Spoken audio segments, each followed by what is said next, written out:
কুফরি কালাম, বান মারা এবং মানুষকে চিরতরে শেষ করে দেওয়ার জন্য এই তদবির। এটি করতে গেলে আগে কামরুক কামাখ্যা মায়ের নকশা তৈরি করে নেবেন। এরপরে এখানে মন্ত্র জপ করে পেরেক দিয়ে দিবেন। 24 ঘন্টার মধ্যে যার উপরে এই কুফরি কালাম এবং বান মারবেন সে চিরতরে নিঃশেষ হয়ে যাবে।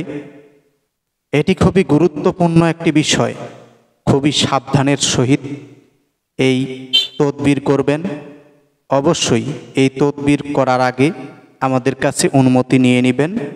এটা কিভাবে কুফরি কালামের বান মারা কাটন এটা করতে হয় তার প্রসেস আজকে আমি আপনাদের সামনে তুলে ধরলাম।